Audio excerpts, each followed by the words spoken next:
ગમે તે પરિસ્થિતિ થાય, ગમે એવું દુઃખ આવે, ગમે એવું સંકટ આવે, પણ ક્યારેય કોઈ આત્મહત્યા ન કરતા. કારણ કે મહાભારતનું એક પાત્ર છે યુયુત્સવ, જે એક કૌરવ હતા, દુર્યોધનનો ભાઈ હતો. તેમણે પાંડવો તરફથી ધર્મ માટે એને યુદ્ધ લડેલું, પરંતુ જ્યારે પાંડવો યુદ્ધ જીતી ગયા અને હસ્તિનાપુરમાં જ્યારે આવ્યા, ત્યારે યુયુત્સની માતા ગાંધારી હતી, એણે મેણું માર્યું છે. એના કહે છે કે તારા ભાઈઓને તે મારી નાખ્યા. આ વાતથી યુયુત્સને ખૂબ જ દુઃખ લાગે છે, ખોટું લાગે છે.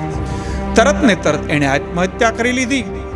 ત્યારે ભગવાન શ્રી કૃષ્ણ કહે છે, હું યુયુત્સને ક્યારેય માફ નહીં કરું, તેનો ક્યારેય મોક્ષ નહીં કરું. ભલે એને ધર્મ માટે યુદ્ધ કર્યું, ભગવાન પાસે બધાયની માફી છે, પણ ક્યારેય આત્મહત્યા માટે માફી નથી. એટલા માટે ભગવાન શ્રી કૃષ્ણએ કહ્યું છે કે આત્મહત્યા ક્યારેય ન કરવી. આત્મહત્યાનું ક્યારેય કોઈ પ્રાયશ્ચિત નથી. એટલા માટે વાલા મિત્રો, ગમે એવી ભૂલ થાય, ગમે એવા દુઃખ આવે, ગમે તે સંજોગ થાય, પણ ક્યારેય આત્મહત્યા નહીં કરતા.